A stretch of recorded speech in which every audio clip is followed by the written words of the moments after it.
This is the Observations Podcast for Sunday, the 23rd of July, I believe. Hi, I'm Dale Franks. Welcome back to the podcast. I just got a text from Michael.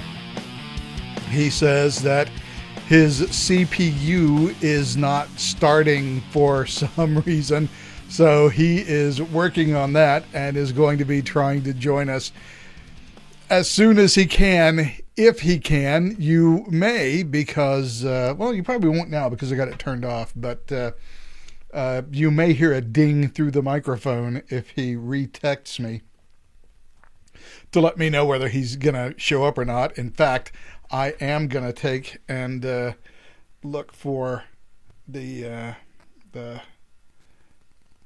hold on.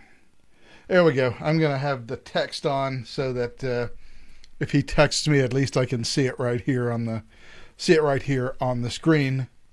However, with that said, we will go ahead and talk about what we were going to talk about. By the way, I do want to say that if you do like the podcast, or if we say something that you find interesting or whatever, please hit the like button, subscribe to the channel.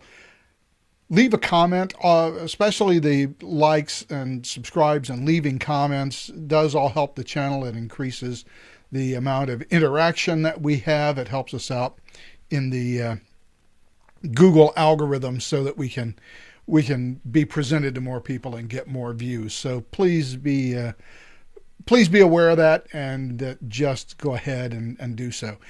It's been an interesting week for me, simply because it has been a week of news stories, and we're going to talk about that for a little bit, that have prompted me to do a lot more reading than I usually do. I have a website where I occasionally write.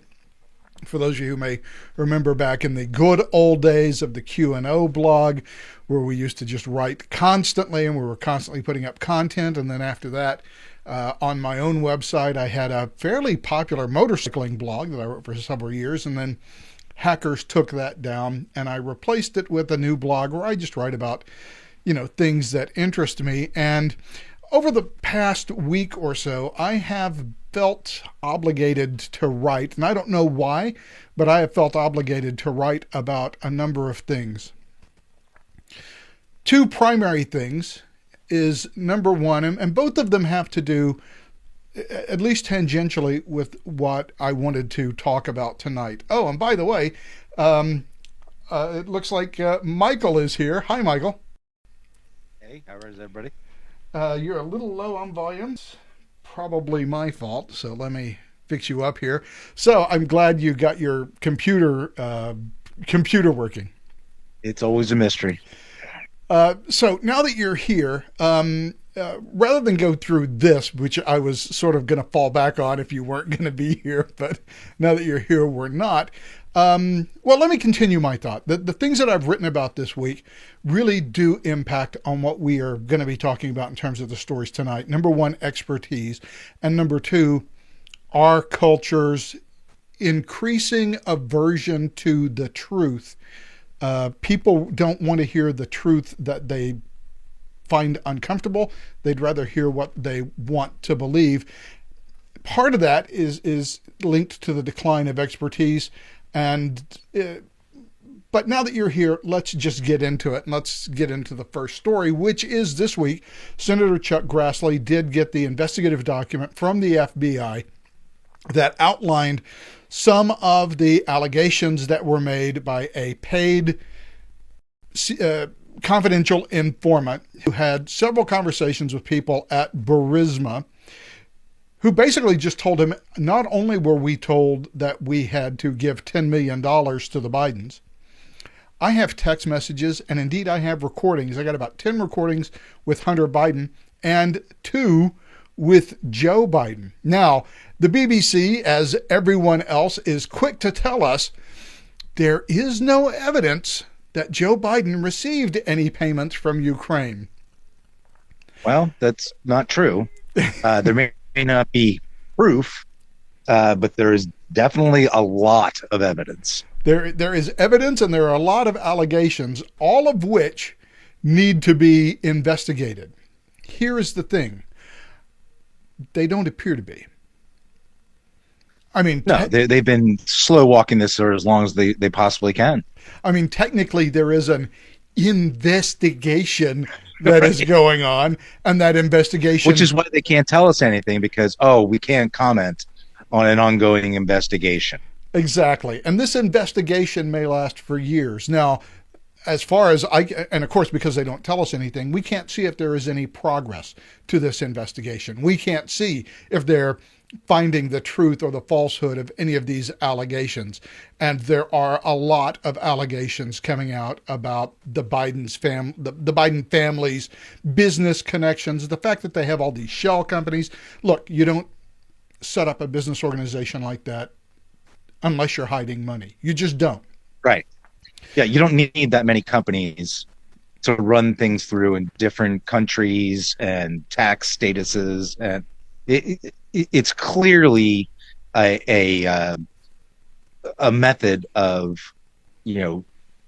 hiding sources of money, and we know this because the tax people have all around the world, and most specifically in Europe and the United States and Canada, have done the yeoman's work of figuring out why these networks exist and how to find them. So there's really just no question about that. There was no reason to do that. And it makes your accounting and your tax reporting incalculably harder. Yes. It does not make things better for you unless you're trying to hide the source of money. Exactly. And so we have these allegations. And in fact, what Grassley did is he tweeted this thing out, this memo, which we can take a look at. Unfortunately, we can't copy and paste out of it, but it is a redacted but fairly lightly redacted memo from the FBI. Compared to things that usually come from the federal government. Yeah, yes. Exactly. I mean, compared to what we usually see, it's lightly redacted. And most of the redactions are largely on the first page to hide the confidential names. Yeah, to hide the names of the confidential informant, who is referred to as CHS in this particular document. And so basically it's just a story that the FBI received from this confidential informant of all the different things that were going on. And one of the guys that ran Burisma, the Ukrainian oil company, basically just said, look, we had to pay, $10 million to Hunter Biden. I didn't want to do that. But Hunter Biden, and I wish I could highlight this because he says Hunter Biden is dumber than my dog, but I have to do it.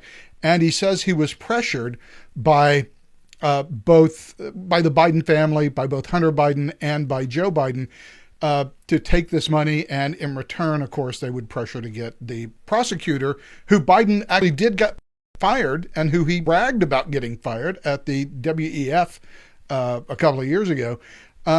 Apparently this money was paid back and forth. They were very clear, according to this, that they could not pay Joe Biden directly. So I guess, no evidence of a direct payment. I was going to say that this is what's called evidence. Yeah. So there is evidence. Now, do we know whether this evidence is true? Can we verify it? Right. Obviously that requires an investigation. Right. However, the upshot of this is that Zlochevsky, the Burisma guy, says that he has many text messages and recordings that show he was coerced to make these payments to Joe Biden or Hunter Biden, and then presumably Joe Biden. And he says that these recordings show that Zlochevsky was somehow coerced into paying the Bidens to ensure Ukraine prosecutor Ukraine prosecutor general Viktor Shokin was fired. Right. And so here we go. This is from an FBI's confidential informant.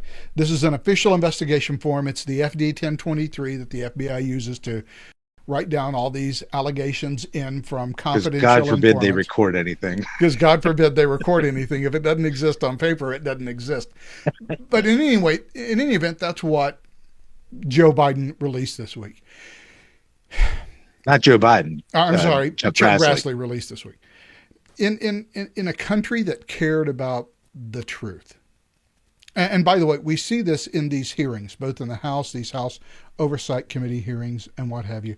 In a country that cared about the truth, everyone would want to get down to the bottom of this. I mean, look, if you go back to Watergate, even though Richard Nixon had a lot of support in Congress, at the end of the day, even Republicans wanted to know, what did the president know and what did he know it? And when did he know it? And let's understand what Richard Nixon did in comparison to this. Richard Nixon didn't take bribes. Richard Nixon learned after the fact that members of his reelection campaign committee had hired some Cuban yahoos for whatever reason. I mean, Richard Nixon was as close to being crowned he was going to win in a landslide no matter what. In May of 1971, he was as close to having already won the presidential election as anybody could ever have gotten. There was no reason to break into the DNC headquarters at the Watergate Hotel, but they did. And a security guard caught them, and they got caught, and they were arrested, and everybody... Or Forrest Gump, if you want to believe Hollywood. Or Forrest Gump, yes. In any event, they got arrested. And so now the DC cops have these guys, these 4 Cubans, who were breaking into the DNC headquarters, and Haldeman and Ehrlichman, Nixon's 2 aides, ultimately had to go to him and say, look, this is what happened. These guys got caught. Now, Richard Nixon at that point had 2 choices to make. And the choice he should have made, certainly the choice I would have made, is to say that Haldeman, is to say, well, okay, well, Mr. Haldeman, Mr. Ehrlichman, you're fired. And I'll be telling the DC judge that you set this up, and I will see that you go to jail. Get out. Richard Nixon didn't do that. What Richard Nixon did is told Haldeman and Ehrlichman to speak to the Cubans through intermediaries and tell them to stonewall it. Don't say a thing. Hopefully I guess he was thinking this would go away. It didn't go away. It brought down his presidency. So basically, what he did is he helped cover up a crime that he had no prior knowledge of. In essence, he became an accessory after the fact to burglary and obstruction of justice. Right. Now, those are bad things, but I think they are in a different category from coercing foreign people to pay you $10 million to interfere in the internal workings of your country's justice system, using the power of the United States government and whatever blandishments it may have at its disposal to determine how another country works. I mean, we're talking the difference between apples and orca whales. Yeah, I mean, this is a serious crime. This is far more serious than anything that Richard Nixon and an ongoing ever one when accused you think of about it. Oh yeah, and this is not a one-time shot that they did this. This has gone on as we know now from other testimonials that we've seen over the past week, including these IRS and FBI whistleblowers, that the FBI appears to be actively protecting the Bidens. Right. And we don't know, I mean, just from a national security perspective, we have no idea how compromised, if he's compromised. We have a pretty good inkling that he is compromised, how compromised he is, and what the Chinese can do to use that influence. I mean, we can imagine there's plenty of things that we come up with that make this a security nightmare, but we don't know. And what's really disheartening and alarming is the incuriosity of those charged with protecting our national security in getting to the bottom of this and finding out and letting the chips fall where they may. Well, That's purely disgusting to me. it's not just the incuriosity of the FBI. Yeah, the active stonewalling, um, trying to bury investigations, hide witnesses, hide, like this FD 1023. Uh, they are actively seeking to protect a quite possibly, quite probably, uh, compromised state official. And that's counter to what it means to protect our national security. And let us compare and contrast the investigations that began in 2015 and 2016 against Donald Trump. Right. When we were told that, there was Who is some being sort of... who is now he's under two federal indictments, or he's about to be under two federal indictments. He's one for the classified materials, one for January 6th. He's under indictment. He's not under indictment for the January 6th thing yet. He's been informed that he is a target. He's been told he's a target, that there's a grand jury meeting. And it's going to be meeting in D.C. So let's just say that he's going to be under indictment for that one. He's under indictment by Alvin Bragg in New York City. And what I guess it's Fulton County is seeking to indict him over the 2020 election. Right, that would be a state charge. They're pulling out all the stops to go after this guy. Yeah, it's interesting that we can get these investigations. Well, the Russian collusion investigation never really wrapped up until the Mueller report finally just said there was no Russian collusion. It didn't happen. We were fed this lie for 4 years. The FBI was very active in that, all the way up to the senior levels of the Bureau. But that was all based on a falsehood. But they were certainly willing to investigate the hell out of that. Little less so for Hillary Clinton and classified emails. In fact, when they finally decided to finish investigating it, they said, well, nobody would prosecute this, so we're just going to let it go. She didn't mean it. Yeah, that's not the FBI's job, first of all.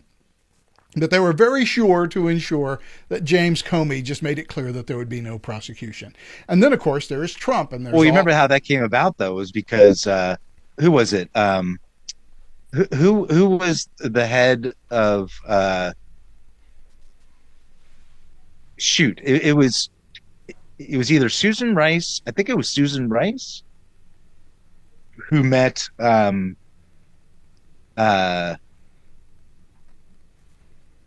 Remember, it was on the tarmac, and had that conversation. Yeah, met with. Yeah, it was actually it wasn't Susan Rice because she worked at State. It was actually the Attorney General, right? Who had that meeting. It was a woman. Yeah, with Bill Clinton on the tarmac, and they talked about grandkids. Yeah, exactly. Was it Bill Clinton? Yeah, it was Bill Clinton. Met with Bill Clinton on the tarmac. And they didn't discuss anything about the case that they were supposed to be bringing against or investigating against Hillary Clinton. Against his wife. So then what's-her-face said, okay, you know what? I'm not going to make the charging decision. I'm going to leave that up to James Comey. Oh, how convenient. Yeah. How well that worked out. It's funny how these stupid fucking networks in DC work. Yeah. And now here we are 4 years later. Well, 6 years later. Almost 7, really. And now the FBI just finds it impossible to close an investigation into any of this stuff. And to the extent that there is an investigation... It took them 5 years to bring up Hunter on some minor tax charges. Yeah, exactly. Because apparently, according to the whistleblowers, that was slow-walked. I used to live by what I thought was a very useful aphorism. Never ascribe to malevolence what can be adequately explained by incompetence. Yep. And look, it still works in some areas of life. Like look at public schools. Here in California, half of our state budget, $136 billion or thereabouts, goes straight to public school education. And California has the lowest literacy rate in the country. So to be a teacher in California, you obviously have to go to college, you have to finish a teaching program, you have to get a certification, there are exams you have to be passed, you have to be approved by the State Board of Education. It is a fairly intense, I mean, I could not be a public school teacher in California. I can teach at university. Despite being a professor. Yeah, I can teach at university, but I can't teach in a public school in California because I am not a certified expert in education. I mean, I may be an expert in my field of expertise, but I am not an educational expert. We're sure that all of our children are taught by these educational experts who are all highly credentialed, who utterly control our entire education system. And we have the lowest literacy rate in the country, despite spending $136 billion a year, and indeed, on a per student basis, almost $15,000 a year, which is $1,000 above the national average. And yet, we have the lowest literacy rate in the nation. I ascribe that to incompetence, and perhaps, additionally, just simply not caring. I got mine. I have my tenure. Exactly. Yeah, that's not necessarily malevolence, but it is. But it's. I'm not actually looking out for the kids. It's incompetence. I'm looking out for me. It's incompetence as a choice rather than incompetence because I'm a dummy. But it's incompetence. This moves beyond incompetence to malevolence. Yes. Absolutely. And one of the things over the last couple of years that I did not want to realize, and as we talked about last week, we finally have to realize, every major institution in our government, really in our society, is corrupt. They've become corrupted, yes, and they are not doing their jobs. This is not a case of the FBI is just a bunch of blundering gumshoes who can't figure stuff out. This is intentional. It's true. This is an intentional perversion of justice, and the only possible explanation for it is it's being done for political means. Political partisanship, yeah. This means that we do not have a system of justice. That's right. We have a system of men. We have a politicized system where who you are and the position that you hold and the ideological predispositions that you espouse determine whether or not the law enforcement functions of the federal government are going to take seriously allegations of wrongdoing when they are levied against you. And even then, you can be on the inside, like a John McCain or Lindsey Graham, Republican. You're not going to get cut a break, though, if they can catch you in some sort of wrongdoing that they think they can prove. It was at the senator from Alaska before Murkowski, who got brought up on those charges and ultimately had them all dismissed because the DOJ played games with evidence. They didn't disclose under Brady rules what they were supposed to disclose, and he got off. He got let go, and he probably was corrupt. I mean, that's even the bigger shame of it all. But they'll go after them. I think the only Democrat I can really think, well, two. They went after what's his face from North Carolina, cheated on his dying wife, John Edwards, and the cold cash guy, the guy who had the money in his freezer from Louisiana. Yeah, well, John Edwards also was a potential political threat to Hillary Clinton. That's true. So if we clear the deck with him, he just made it easy because he was monstrously corrupt. Right. And we're shocked. We're shocked that these political figures are corrupt. No, we shouldn't be. In fact, that should be the expectation. I don't think people are shocked anymore, though. I mean, do you? I don't think people are shocked that they're corrupt. I think we just say, well, I guess, yeah, they're just corrupt. Whatever. That's just how it works. We're oddly accepting of it. I I think there is a feeling that part of it, I think, is the traditional American political model where it doesn't really matter all that much what the federal government does. Who cares? You know, these guys are all crooks. Whatever. We know it. We can't change it. Fine. Part of it, I think, is just a lack of interest in politics and a lack of interest in integrity. And that, I think, is the corrosive part. Yeah. You know, say what you want about Tom Nichols and his book, The Death of Expertise, which I was looking into earlier this week. The fact is he's right about one thing. The American people are aggressively ignorant about how the government is run and what is being done. And they'll just see something on Twitter or on MSNBC or wherever. They'll just accept it as fact and they'll just move on with their lives and they don't think about it. And well, it's like, I think it was Brian Preston who wrote that book about rational ignorance. I don't have enough time in my day to figure out all the machinations of what the government's doing and how they do it and who's doing it and, figure this all out. So I'm going to work through basically a model. And that model is going to be, okay, I agree with this platform. I agree with that platform. And although I think over the past 10, 20 years, it's become more, I completely hate that platform, so I can't let them win. But there is a certain rationality to not digging into all that stuff because it is time consuming, as we both know. It takes up a great deal of energy to try to delve into all that stuff. It's why most people are better off. It's the exact same reason why most people are better off putting your money into an index fund than trying to pick winner stocks. Yeah, you're not smart enough to pick stocks. Right. I mean, you just, even the people who get paid to do it can't beat the market on a regular basis. It's a fool's errand to try to do that. So I think a lot of people approach politics the same way. It's like, there's no way I'm going to be able to learn all this stuff and figure all this stuff out. And, what's best for this and what's best for that. I'm just going to go with my gut.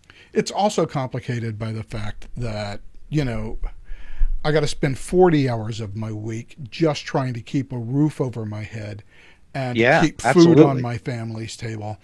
And my family those priorities are a big deal. Yeah, my family, my kids have, sports ball practice, whatever the sports ball may be, dancing practice. There are extra, curricular school events. I have a sick mom. People have lives that they are trying to govern. And it's not really fair to ask them, oh, also, I need you to spend 10 or 15 extra hours a week trying to figure out what the government is doing. That's right. A, people don't want to do that. And B, people don't have the time to do that. They got to go to the store. They got to get groceries. They got to drop the kids off at basketball practice. There's all these things that they have to do. Plus, they got to get up. They got to get in their car in the morning. They got to drive 45 minutes to work. They're there for 9 hours, driving 45 minutes back. Okay, that's 11 hours of their day that is gone. You have to sleep sometime. You got to decompress at some time too. Which, by the way, is what the government depends on. It depends on us trying to keep food on our table and a roof over our head and not give them the amount of oversight that they need.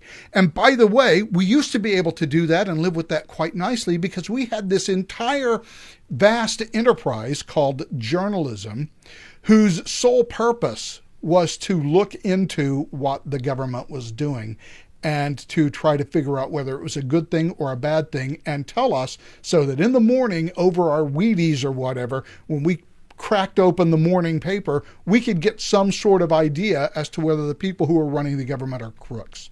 What we didn't have is what we have today, which is a media that is a tame establishment puppet. Yeah, well, for the Democrats, yes. Um, we also, it used to be that the federal government talked a big game, but they weren't that involved in our actual individual lives. There was a lot less power in Washington, uh, as much as, even 100 years ago. Um, and when that when that changed massively after World War II, and the Korean War with the Great Society, um, that ramped up the ability of the government, of the federal government, to intrude on our individual lives. And that wasn't the case for most of the history of the United States. So it didn't really matter how corrupt or foolish or whatever, those idiots were doing, because it didn't affect our lives. The local elections, state elections, made a bigger difference. Now if you don't pay attention to federal politics, you can get really screwed and not even know it. Yeah, there are in many ways things that affect us on a daily basis that states no longer really have much control over. Right. And that's because we have this vast bureaucratic state that is the real government. In all truth, that is the real government. That is the enforcement arm of the government. The EPA, the Department of Interior, Bureau of Land Management. These people, IRS, are you kidding me? The These agencies. They have so much power. It's ridiculous, the amount of power, and people don't realize it until they're face to face with it. I remember And back that they don't have much recourse. Do you remember back in, I think it was around 2016, 2017, a little report came out that the IRS had purchased 9 million rounds of ammunition. Rounds of ammunition, yeah. Like, what? Because the IRS, of course, has their own cops. Yeah. IRS inspectors. That's right. And, well, if you're going to have your own, cops, you got to have your own SWAT team. And right. So you got to have machine guns and all of that. And if you're going to have machine guns, you got to have ammo. So now we have a tax agency with SWAT teams and 9 million rounds of ammo. Mm-hmm. Makes you wonder why we need an FBI. Yeah. Oh, and by the way, they're not the only ones. Looking at the number of armed federal agencies, the FDA's Animal Disease Division has a SWAT team. Why? I would expect. As does the ATF, actually the EPA even has one. Yes, the EPA has armed cops and a SWAT team. Everybody in the federal government has a SWAT team. They're all part of the interagency, joint response. And by the way, that's a very recent thing that has happened. And you can blame George W. Bush for that, and the war on terror, and the Patriot Act, and the creation of the DHS. And, those of us here at the FDA's Animal Disease Investigative Division, we want to help out in the war on terror too. So we need a SWAT team as well, which of course means that you will have to give us more money in our budget and allow us to hire more people, and therefore we become a more important agency rather than an also-ran tail-end Charlie for the FDA. So, this is not a left versus right thing here. No. This is a fundamental perversion of how the federal government is supposed to work. And when the federal government gets this powerful and has this many armed people, again, earlier, I would have thought, well, they're just trying to increase their budgets, blah, blah, blah, just like I talked about. But now I have to wonder, why does the FDA need to have armed cops? Their job primarily is the approval of food and drugs. And if someone does need to be arrested, it would seem that a brief phone call to the J. Edgar Hoover building could grab an FBI agent or two to go and perform the actual arrest. I mean, that's supposed to be their function. But now the FDA can presumably get a search warrant and send a SWAT team to your home because, I mean, technically they could do it because you know how old people have those little pill boxes that have, you know, Monday, Tuesday, Wednesday, and Thursday? Those are not FDA approved pill boxes. It is in fact a felony for you to store your prescription medication anywhere outside of the prescription bottle you received from the pharmacy that has a prescription label on it. So, well, of course it is, because that's necessary. yeah. So when grandma takes and puts her pills in the Monday, Tuesday, Wednesday, Thursday box in that little plastic container, grandma is a felon. Grandma could be arrested and placed in a federal prison for 5 years because she can't track her medications without using a non-FDA approved pill box. And guess what they're going to use to track her medications at the jail she's in? Yes, exactly. So this really is, as I said earlier, a perversion of the way our government is supposed to work. And the problem with it stems from what you talked about. The fact is that the agencies are the ones who are making these laws. I'm pretty sure that if you go back into Congress itself and you look at the FDA Act, that Congress did not say, hey, grandma can't put her pills in a Monday, Tuesday, Wednesday box. She has to keep them in the same container. That's an FDA ruling. That's an agency rule. That's part of the. It's not a statute. It's not written by Congress. Yeah. It's a regulation that was made up by the agency. And it has the force of law. And of course, Congress is complicit in that because they refuse to do their jobs. They refuse to legislate. They say this is a bad thing.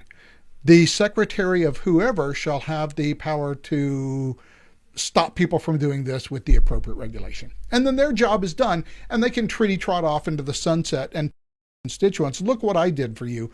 I made this bad thing illegal. I protected grandma. Yeah, I protected grandma. Unless, of course, she's improperly storing her medication. They want grandma to die. Look, if grandma becomes a troublemaker, well, we've got a legitimate felony that we can hook her up on. Yeah, like showing up at a certain federal building on a certain day at the wrong time. Yeah, exactly. So the entire structure of the federal government is, and I don't know how to fix it because Congress won't do their job. And then when you look at Congress, I was referring to this a little earlier and I never got around to it. Look at these headings at the House Oversight Committee, where you have these whistleblowers who are just coming out and saying, look, I submitted this memo. I got this response that said that we're not going to do that. We were not going to investigate this, that we were going to let it go. The U.S. attorney said he was not the final charging authority. Someone over him would make that. And you can see the Democrats just say, well, that's wrong. He shouldn't be allowed. Like Robert Kennedy Jr. In Congress this week, trying to talk, and Debbie Wasserman Schultz and the other one, I forget her last, I think it's Brown, on the Democratic side, he shouldn't be able to say things like that. I vote that we censor those comments and remove them from the congressional record. And then that delegate Stacey Plaskett from the Virgin Islands just goes apeshit on everybody. And she's just lying. She's literally lying. But it doesn't matter. They're setting a narrative. They're not trying to get to the bottom of anything. They're not trying to elicit any facts. They're trying to establish a narrative, and that's all that they care about. Yeah, it's all partisanship. It's all grandstanding, and it has nothing to do with what the truth is or is not. It's all isn't entirely new. I mean, I don't want to suggest that this has been happening overnight. No, look, during the initial stages of the Watergate investigation, there were plenty of Republicans, Bob Dole and others, who, were perfectly willing to come out and support the president and who were poo-pooing some of these witnesses. Unfortunately, when Alex Butterfield went up to Congress and they were asking him questions, and he said, oh, well, that was all part of the tape system that recorded all these conversations. it became a lot less easy to support the president. Because as it turned out, Richard Nixon was recording his crime. Um, and look, if we hadn't found the tapes, Nixon never would have been impeached, right? Or he was not impeached. Obviously, he was not impeached. The House Judiciary Committee recommended impeachment, and he certainly wouldn't have been as in much danger of. He was going to be impeached, and he wouldn't have been, and he was going to be convicted. He would not have been in as much danger, but for that. I mean, there were the tax things that were pretty troublesome, using the IRS to, research enemies. Yeah, the enemies list. Yeah, but the Clintons did that. That didn't come up. Yeah, and nobody cared. And by the way, we know we did. In fact, during the Obama administration, again, Congress found out that people were just being audited based on their political views. There were a number of 501(c)(3)s that the IRS was just harassing over tax matters simply because of who they are. While other Lois Lerner. While other 501(c)(3)s who actually did violate the tax law were kind of, given a slap on the hand. Or ignored. Yeah, this can't go on. I mean, this is a direct threat. No. This is a direct threat. No, it's all falling apart. I mean, and that's the problem. It is. I mean, where do you even begin? First of all, you've got a deranged president running for re-election who can barely hold it together for 4 or 5 hours a day. He is increasingly erratic on any public stage. He can't make any sense. He's going to now try to campaign from his basement in Delaware again. And even if you remove him, you've got the whole Kamala Harris problem. Kamala, I don't know how to say her. I believe it's Kamala Harris. Kamala, what? I mean, she's so unlikable. Like Democrats, she can't even get in a majority of Democrats to approve of her job. I mean, they're in bad shape, and the Democrats are convinced if they can get Trump as the opponent that they can win, and they might be right. That's my biggest worry. Now, I'd much rather have Trump again than either one of those idiots, but there are a lot of people who just can't stand Trump, and there are a bunch of them who are Republicans who would normally vote for him. Yeah, look, at the end of the day, Donald Trump is never going to win another national election.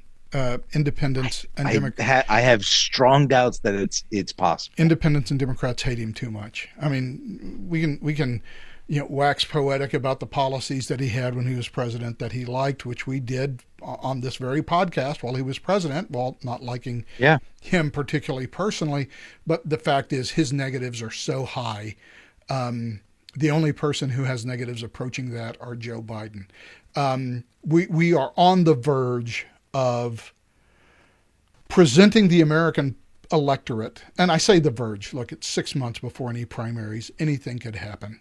6 months from now, it might be an entirely different story. But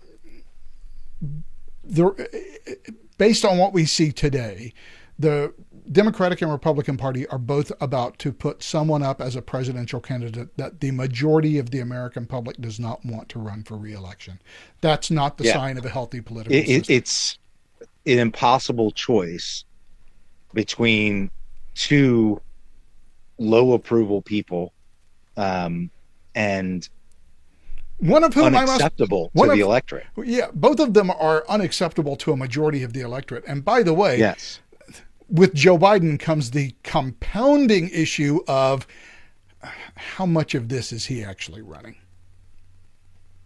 Yeah, well, that is true. Although in the end, it doesn't make a whit of difference because whoever is running it is still running the country into the ground. And they keep trying to lie about it. Oh, inflation's only 4%. Yeah, that's 4% over the 8% over the 6%. Yeah, exactly. Inflation compounds. It's like interest. Indeed, it's like interest in every conceivable way, except that rather than putting money into your pocket, it's taking it out. Yeah, taken away piece by piece. And by the way, this goes not, and it's not, look, it's not just that the FBI is corrupt and filled. And here's the other thing. It is not just that there is corruption. I think we all have to accept that these agencies are corrupt. Mm-hmm. It's that there is, if you want to talk about aggressive ignorance, it's not as much it's not confined to the American public. It's the aggressive ignorance of the people who are determining who gets to run things. Greg Gutfeld responded to the Joe Biden picking someone who had been passed over for promotion to CNO, a woman, to put her in front of the as CNO. She's now going to be nominated by Biden to be Chief of Naval Operations. And as he puts it, we're told our standards for efficacy are oppressive, but the replacement is so destructive it will take years to fix, because we have now created a selection process where we're not even attempting to pick for competence. Right. It's all about DEI. Yeah, and by the way, that's just the introduction. Here is the bottom line. Our society cannot survive without competent people running it. It is too complex. It requires the application of enormous amounts of specialized knowledge. And if we get certain things wrong, it sets up a cascading effect that could destroy entire systems that people rely on to heat their homes, to put gas in their cars, and to put food on their table. We have built a system that is so complex, where there are so many interrelated disciplines that all have to work together, that a breakdown in competence like we're seeing is ultimately going to make it impossible to run the society that we have. Yeah, I mean, it's the failure system becomes exponential then. So, you get a failure here. Well, it just grows and grows throughout the entire system until the system is completely shot.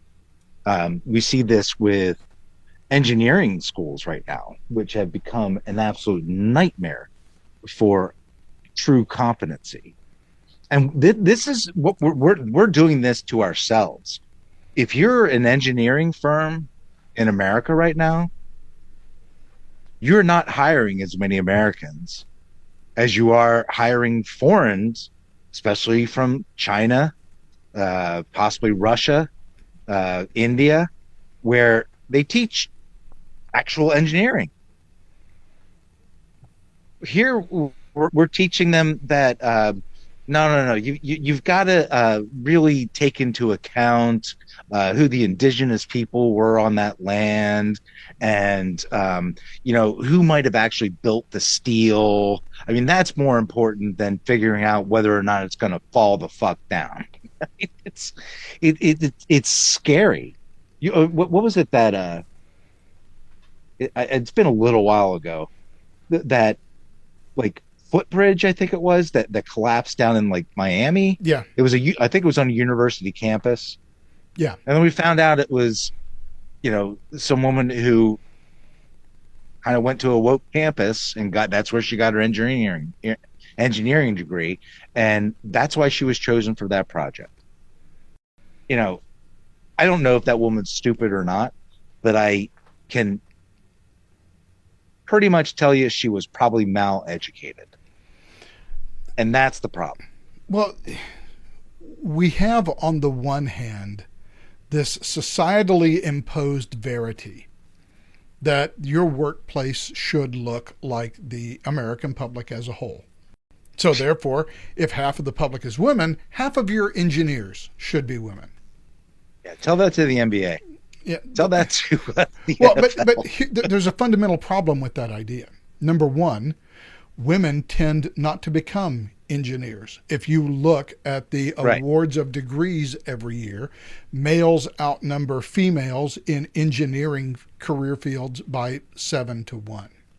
Right. So let's say I need to hire 100 engineers, 50 men and 50 women, because I do need to maintain that diversity quota that.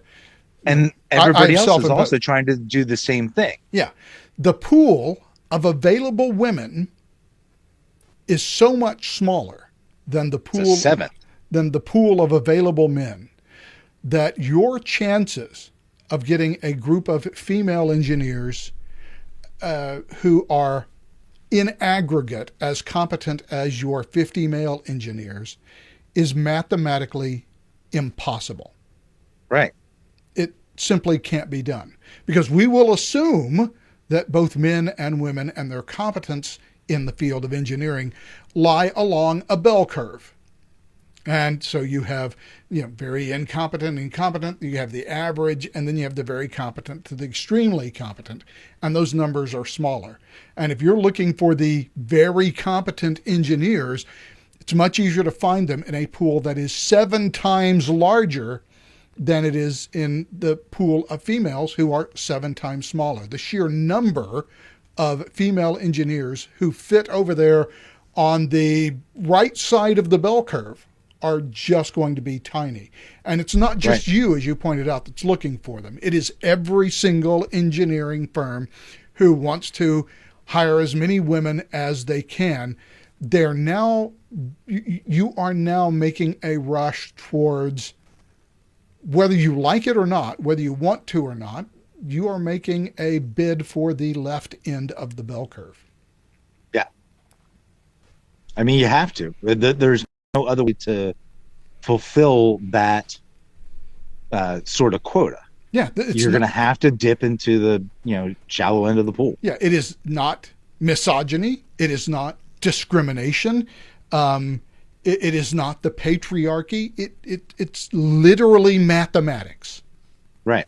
And by the way, we see this all across STEM fields, where in some STEM fields, the number of male to female degree recipients are at or above 10-1.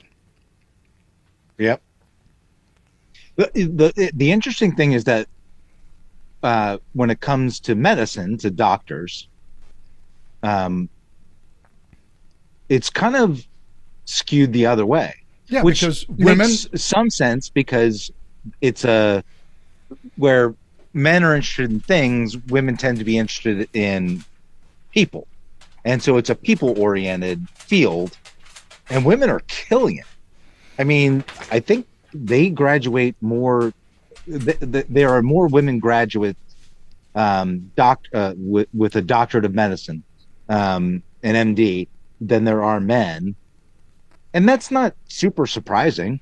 No, it's not. And it also means that your chances of finding a competent female doctor are excellent. Yeah, exactly. That's right. It actually kind of makes sense. And so I love when Jordan Peterson makes this point. The most egalitarian societies on the planet are in Scandinavia. And they also have the biggest divide between male-oriented and female-oriented occupations. So women, kill it in in the medical field, nursing, anything to do with helping humans.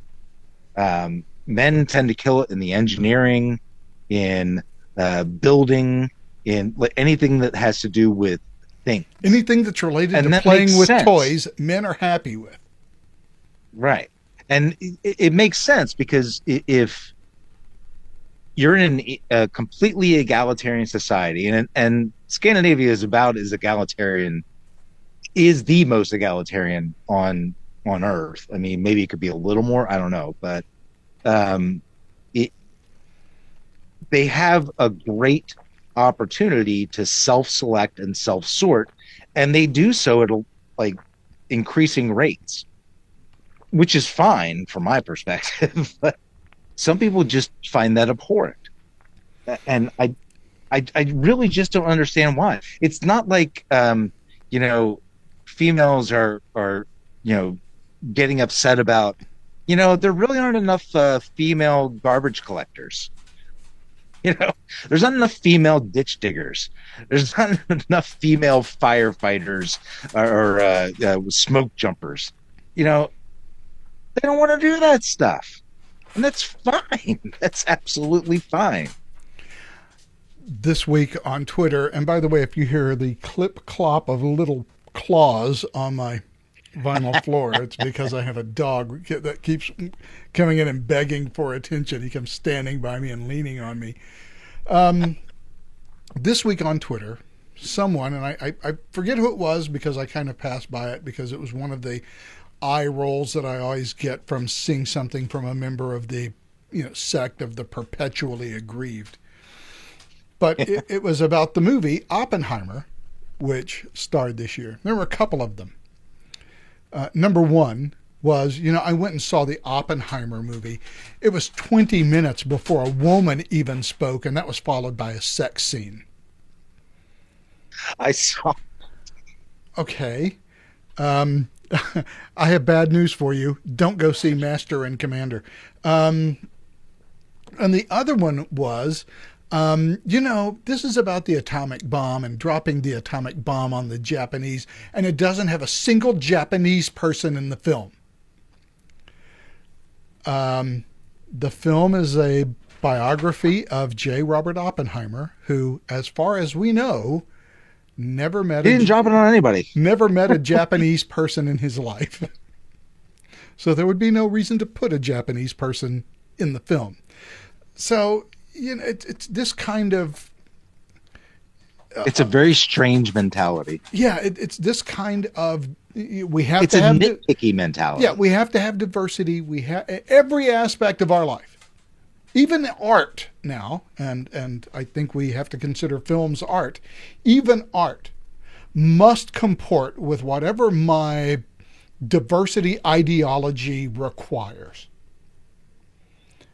And I can't help but think, as I did earlier this week, of Trofim Denisovich Lysenko, who was a Soviet agronomist who decided that the theory of natural selection and Mendel's theory of genetics were a bunch of claptrap because they violated the fundamental tenets of Marxism-Leninism and scientific socialism. And unfortunately, because this Yahoo impressed Joseph Stalin, he became the head of the V.I. Lenin Academy of Agricultural Sciences, and he was able to impose basically a ban on any mention in Soviet biological science of either genetics or natural selection.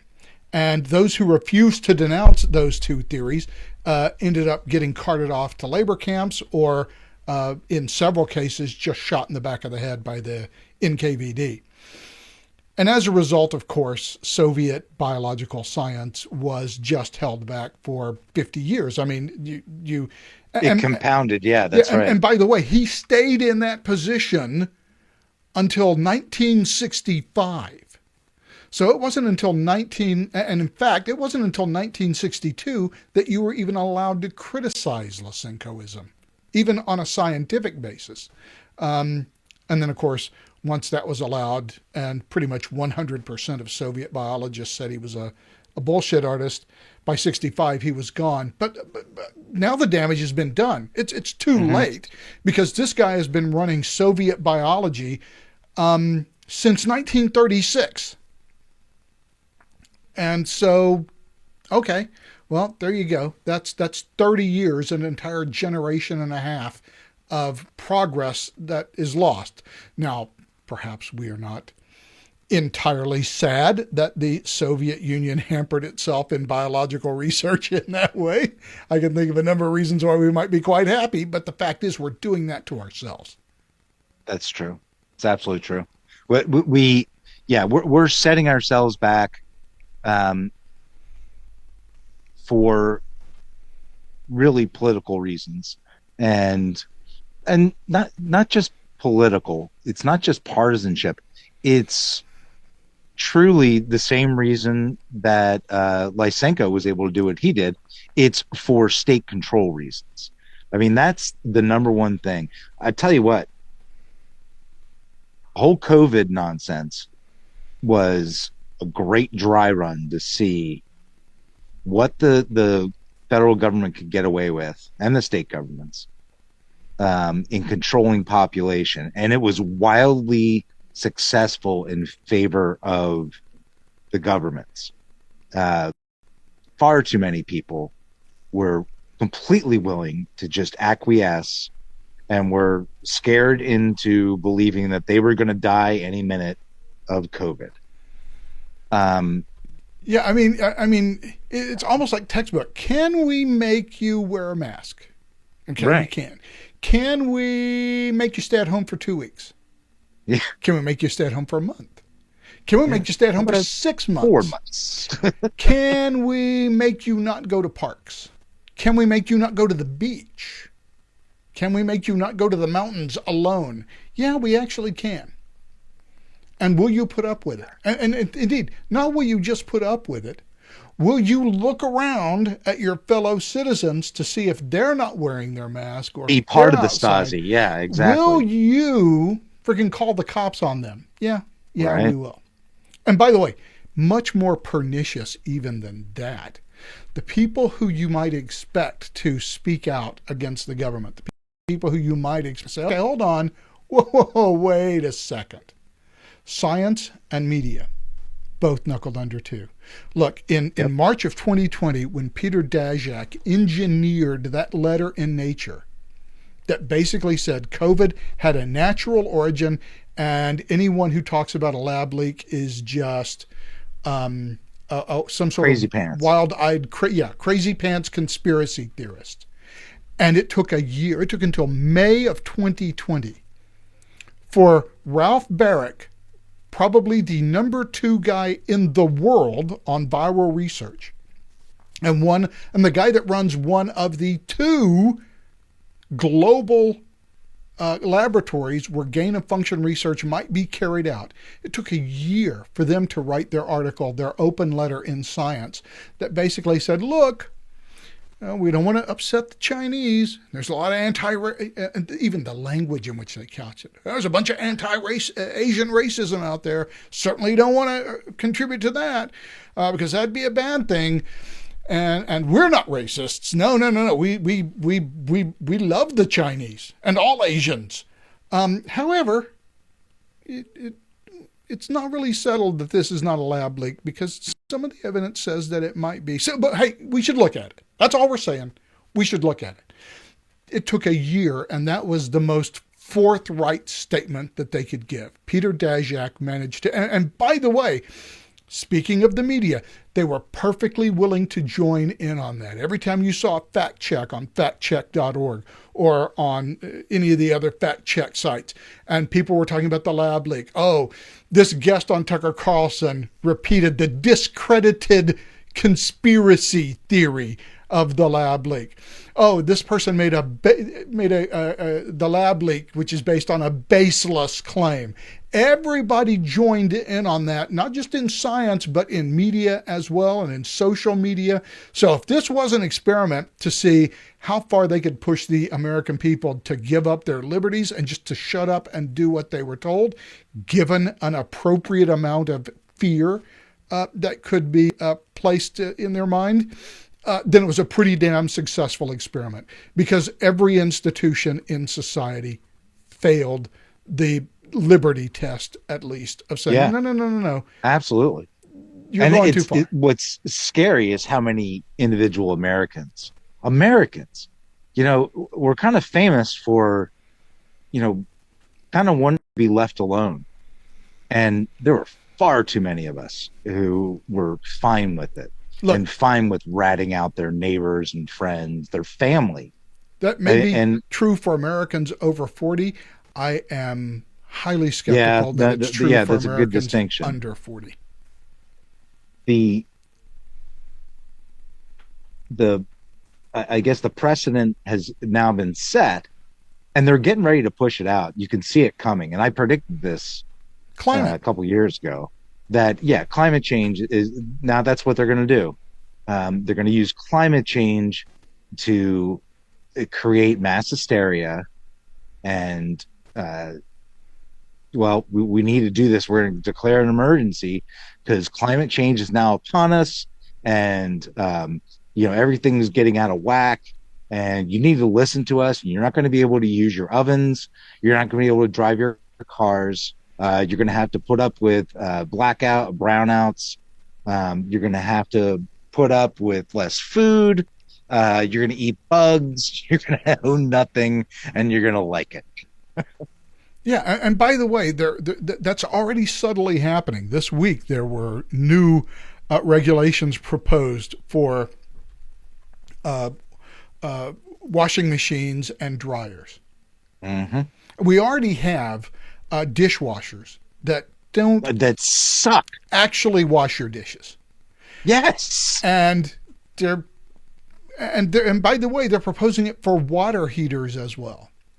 Oh, and, Right. and the Secretary of Energy this week, Jennifer Granholm, came out and said, "Oh, this is going to save you $1,100 per year." Well, yes, if it doesn't heat water and thus use power, it will necessarily save me $1,100 a year. My concern is not the $1,100 a year. My concern is having hot water. Yeah. Which, by the way, Well, it's like reminds the me. low By the way, flush toilets. I got to tell a joke, and this came from my granddaughter's husband, who is from New York, and they're now living in Tucson, and they've had a really hot week. And he said to her this week, "I didn't know you could live in a place where you ran out of cold water." Yes, Tucson is that place. It is possible. You can run out of cold water. But yeah, they're already getting us used to the fact that these devices, which have saved first women and now everyone literally hundreds of hours of labor per year, Yeah. they are just not going to work the way that they've worked in the past. They're not going to be as good. The dishwashers are not going to get your and here's the stupid thing about that. There is no way that you can hand wash dishes and use as little water as a dishwasher uses. Yes. What you're going to end up with is forcing people to say, well, I'll just wash them by hand because at least I can get them clean. And you're actually going to force people to use more water than they would use by using the dishwasher. And let's say your dryer can't get as hot, so it doesn't dry as fast. Well, that's fine. Instead of putting it in for 45 minutes, I guess I'll put it in for an hour and a half. Right. So, What did socialists use in many ways, these for are light before candles? Yeah, electricity. I mean, these are. Yeah, I mean that's essentially where they're going. Yeah, It's just like the whole low flush toilet things, where okay, so I guess I got to flush twice now. yeah, exactly. So now I'm still using more water than I used previously. That's why this doesn't make sense. I think of the old joke that a conservative is someone who sees a man drowning 50 feet away from the shore, throws him a 25-foot rope and tells him to swim to it. A liberal is someone who sees someone drowning 50 feet from shore, tosses them a 50-foot rope, drops his end, then goes off to perform another good deed. And that's what these regulations are like. Oh, look, hey, we have now we have energy efficiency standards for your stove, your dishwasher, your water heater, your washer and dryer. Great, we're saving the planet. Okay. Well, it's like you said earlier.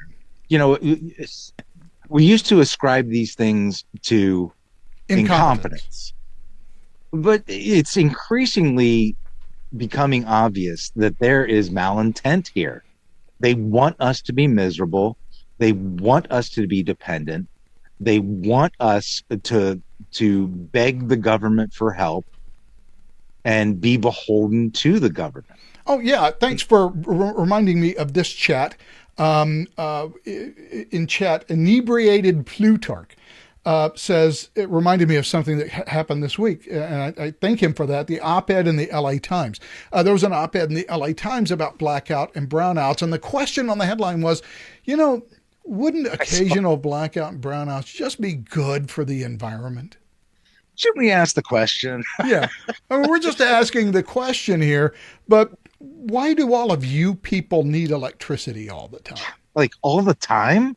Isn't that a little demanding, all the time having electricity? And I used to be perfectly happy with the explanation that this is all stupid. These people are dumb. They have their ideological beliefs. They never freaking second guess themselves. And that's why they impose them.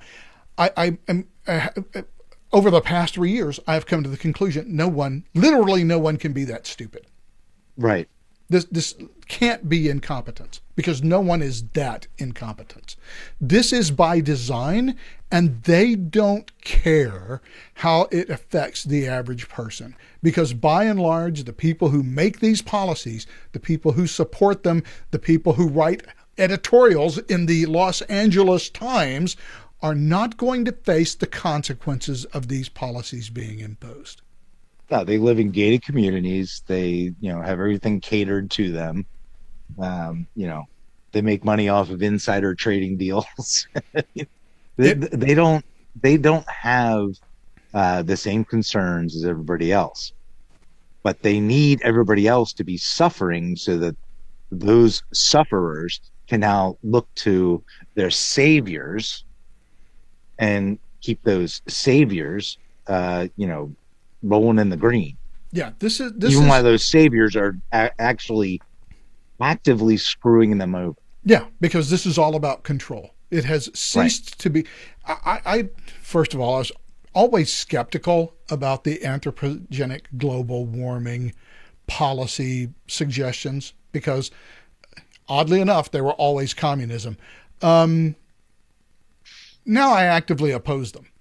I'm not just skeptical because I know that the whole point of this is control. We will live in Eat this fucker up. We will live in gated communities and we'll be safe and we'll have our own armed guards and we'll have our own food, which you will, produce for us. And who cares what you have? You'll live in your pod. You'll walk around your 15-minute city. You'll eat your bugs and you'll be happy. Right. I mean, we really saw this during COVID, didn't we? With the laptop class and, the excused, political class being able to do whatever they want. They could go eat wherever they wanted. They could, and, the laptop class were like, well, look, you poor people, you can risk your lives that I won't risk my life to go outside my apartment. But you risk your life going into a grocery store, picking out the items I told you to pick out for me and bringing them to me and leaving them on my doorstep. And I'm never going to talk to you. I don't want to touch you. I don't want to see you. But what about the lives of all those people who were doing that shit for you? It's amazing to me how callous and arrogant these people are. They really have no regard, and yet they portray themselves as the most caring people about humanity. They don't give it two shits about humanity. Absolutely. Give a shit about yourself. Senator Chris Murphy this week. Yeah. Has come... Actually, this is a really good article. I hope somebody, not this one, but the one that Dale wrote. I hope you all read that. You should put a link to that in the comments. It's a really, really good, well-written article. Chris Murphy has introduced this week the National Strategy for Social Connection Act, which will help address the crisis of loneliness. Which article does that come I, under? I forget. first of all, which article does that come under? And by the way, how much? I know there's a crisis of loneliness because we've been told to isolate ourselves for the last 3 years, and not go out in public and not have contact. And by the way, to let grandma die in the nursing home alone. But let's not talk about who isolated who. Let's just talk about how we can fix this. And so what we need is of course, guidelines for nutrition and exercise. Okay. Wasn't there this German guy that did that? Yeah, it seems like there was a country a couple of years ago that tried to have sort of this national exercise program for people, bring people together. They had this cool term for them. They called them the Volk. And, they had a little saying, Ein Reich, ein Volk, ein Führer. The idea that the federal government is now going to not make you lonely should be terrifying. Yes, absolutely. And the fact that they are going to, again, try to prescribe what the healthy food. Yeah, the people who gave us the food pyramid that said, "Oh, just to eat carbs," they're the people who are going to. If you eat nothing else, eat those carbs. Yeah. Even if you have no protein, eat the carbs. These are the people who are going to be writing us the guidelines for health and exercise. But by the way, you know who's never alone? The people in the barracks of the work camps. They're always surrounded by people. They're never atomized. Good friends, good comrades.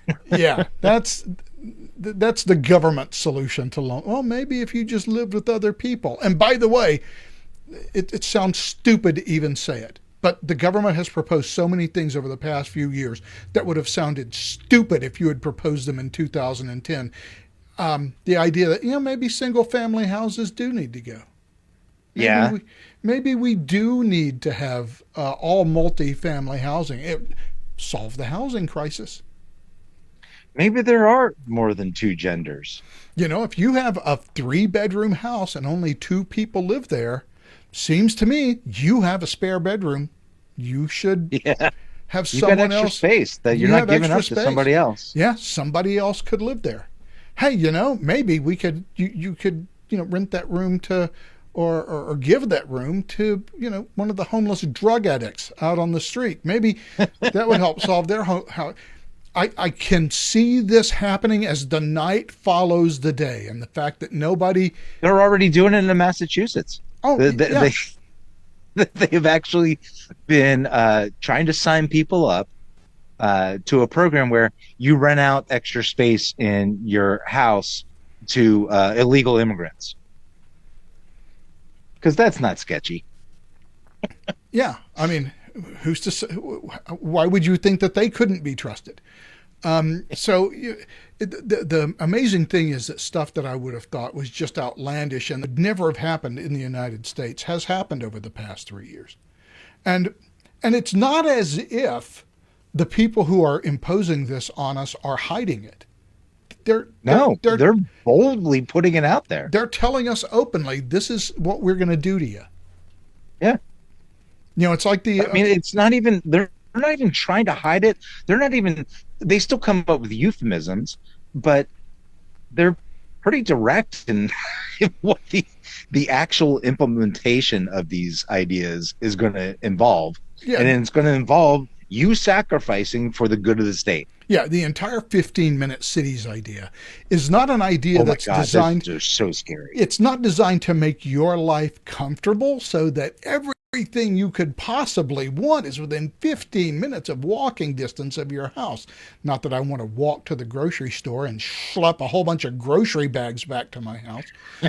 But, they make it sound like this is for you, so that your lives are easier and that you can have a more convenient life and everything is close. No. We don't want you going more than 15 minutes away from your house. We want you very contained. We want you contained. We want to know where you are. And by the way, will ensure the whole thing with electric cars. Now, look, this could change. I know there are some solid state battery technologies. Toyota just made a huge announcement 2 weeks ago about a highly dense battery that can be fully recharged in 10 minutes.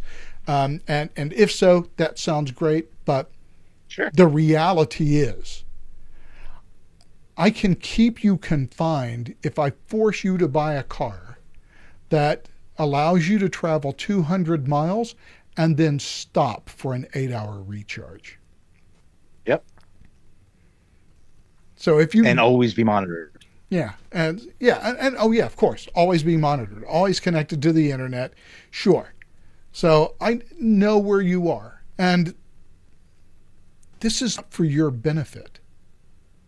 This No. is for the benefit of people who want to control you, because as Thomas Sowell has been talking about for 40 years, the vision of the anointed, there is an entire class of people who gravitate towards government, who have decided that they know how to live your life better than you do. Yep. And if only you would live the way that they want you to live, things would be better. And by the way, if you don't want to live the way that they want you to live, well, first of all, it's because you are undoubtedly either, a racist or a fascist or what have you. But the fact Obviously. is, we're going to build a society where you can't resist. We're just going to build a society where you are so hemmed in that even if you want to resist, we're going to make it impossible. We are building. But they're going to give you the goodies first. Yeah, they're going to They'll give you the goodies up first. front. Do you know why? Because And then you're going to be sucked in, and then you're going to be like, wait, but I don't want to give this up. yeah, but sorry, Well, too late. We're yeah. going to create Aldous Huxley's Brave New World with your Right. cooperation, if possible, without it, if necessary. But It's we're going interesting to do it. that Aldous Huxley, and I always think about Soma, so the drug that everybody took to kind of keep on an even keel. How many people are on mood altering drugs right now? I think it's far more than 50%. And it's like we voluntarily take this Soma to keep us pacified and incapable of becoming angry at what's being done to us, and like just not even care about it. Aldous Huxley probably had the most prescient. We always talk about how George Orwell, not you and I, just like people, talk about how George Orwell. Did I nail it or what? There's a lot of truth to that. I think Aldous Huxley actually got it closer to being right. We'll drug you, we'll separate you out, we'll give you your libidinous,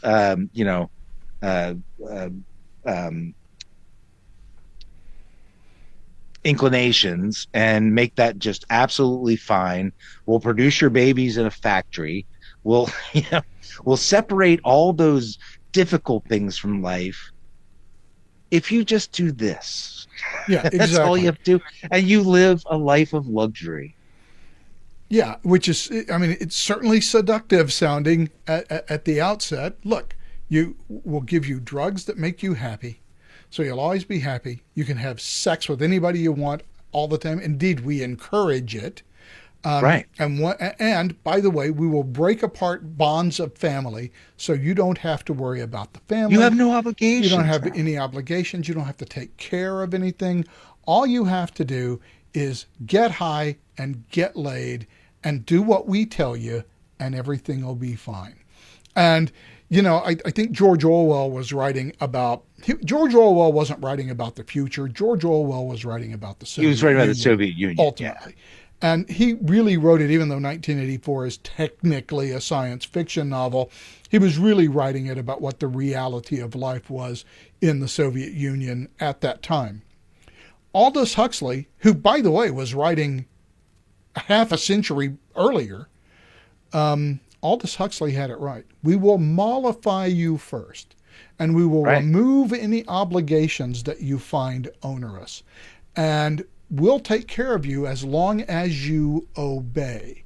and you have no ambition, you have no inclination to see if things can't be made better or different, we'll be in charge and you'll be perfectly mollified. I think that is, and that's the whole idea, by the way, behind the 15-minute cities and behind, yes, if we really wanted to take it down another level, that's the whole idea behind the transgender thing as well.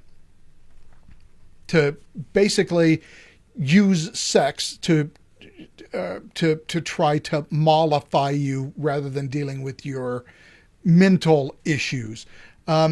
Basically, everything that we are doing is at some level part of this urge to control you, and they sell it as freedom. Mm-hmm. Freedom from these natural things that happen to you that you may not want to happen. Yeah, exactly. We can help you, brother.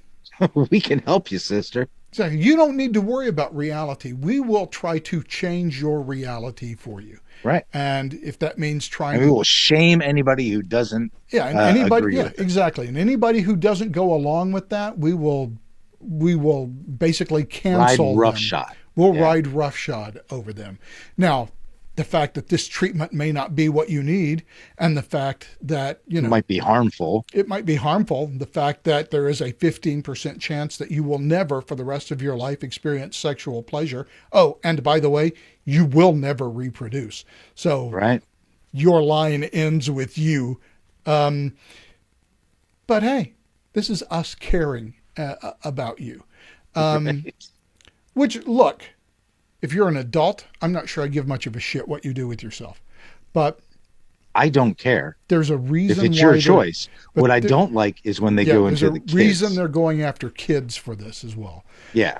That gets us into a whole nother thing that we honestly don't have time to go into, however, because we're pretty much at the end. So I think we're going to have to leave it here and pick it up again next week, Michael. Sounds good. All right, you have a great week. We'll talk to you next week. You too. You've been listening to the Observations Podcast for Sunday, the 23rd of July, 2023. We thank you for listening to the podcast. As always, remember to like, comment, and subscribe on the video. It does help us out. And I'll say hi to you if you leave a comment. Have a great week. We'll talk to you next week. So long.